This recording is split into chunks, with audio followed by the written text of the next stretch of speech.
झा समस्त मिथिलावासी गोर लागै छी। मैया के विदाई के गीत गाबऽ जा रहल छी। जय गीतक रचना आदरणीय अशोक मिश्र भाईजी केने छथि। जय मिथिला, जय मैथिली, जय माँ जानकी।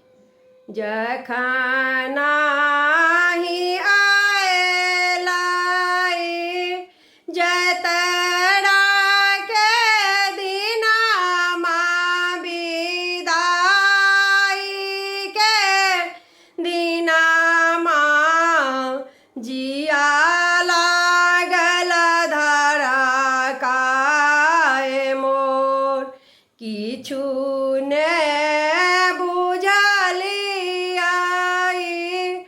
कोना बीतलै दिनमा कोना नव दिनमा हिया लागल हराए मोर हिया लागै हराए मोर जिया लागल धरा काए मोर जखन आहि आएला जतरा के दिनमा विदाई के दिनमा जिया लागल धरा काए मोर किछु ने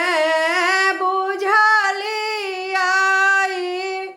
कोना बीतलै दिनमा कोना नव दिनमा हिया लागल हराए मोर हिया लागल हराए मोर जिया लागल धरा काए मोर एना किया जाइ छी बेटा के छोड़ी कऽ लागै जेना रूसी कऽ आब के माँ पोछत नोर आब के माँ पोछत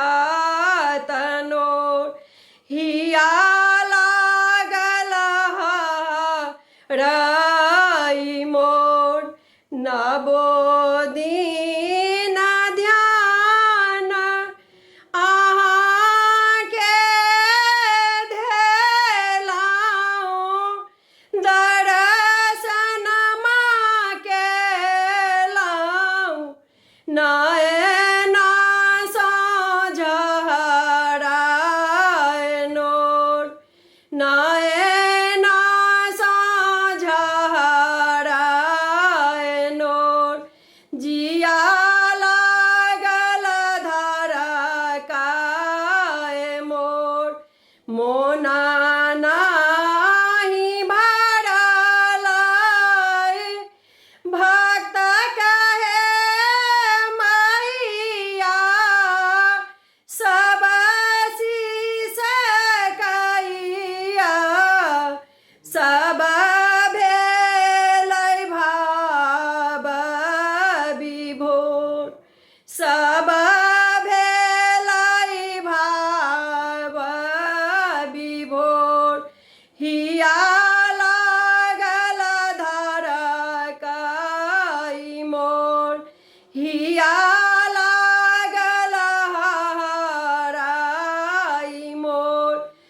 जखन